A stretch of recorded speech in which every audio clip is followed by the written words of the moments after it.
In my previous show, I was speaking about how it is that I got dreams sitting at Tangatanje about the Saint twins. The first dream that I got about the Saint twins, they were in a house. It wasn't a house, it was a room. That was very dark and dingy. It was like reddish, like the walls were painted reddish on the inside and brown. The floors were also kind of brown, looking like, you know, cement floors, like gray brown. Yeah, just a very dark room. They kept together. They got class. Do you understand what I'm saying? That environment, they were in this room, looking all good and cute with their bonding, their weave or their mropoto. Yet in an environment at all. That room was too dingy. It's a good thing you're tight. I'm not tight with my sisters. I long to have a tight relationship with my sisters, but I don't have one, so at least you got that going down. So in your tightness, find God together. Do you understand?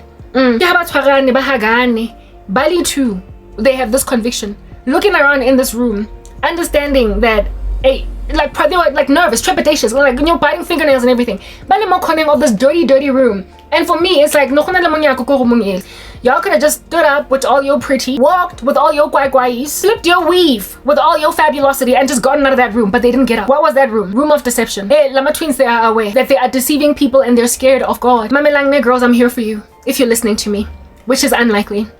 If you have conviction of sin and if you are some kind of uncomfortable, it is evidence that God is talking to you. He is speaking, but if you don't hearken, you display in so being recalcitrant that you're not his son or his daughter.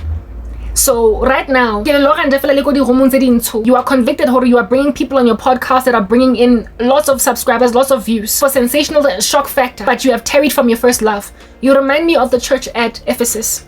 Oh, Ephesian church, I've seen your hard work and your labor and all that which you do, congra, but this I have against you. You have forgotten your first love. Love the Lord your God with all your heart, mind, strength, might, power, all your fever. To love the Lord is to love the Lord, who is what? The word who became flesh and dwelt among us, is to love his word. And if at all you are divorced from God's word in who you bring on your show, honeybee, on that day you are displaying that you don't love God because you are ignoring his word when you bring people on your show that will sensationally dazzle everybody, and yet they're completely unbiblical. Sometimes when you listen to the same twins, they will literally say, no, but doesn't the Bible say? And I'm like, girl, you should stop there. Why is this guest on your show a woman?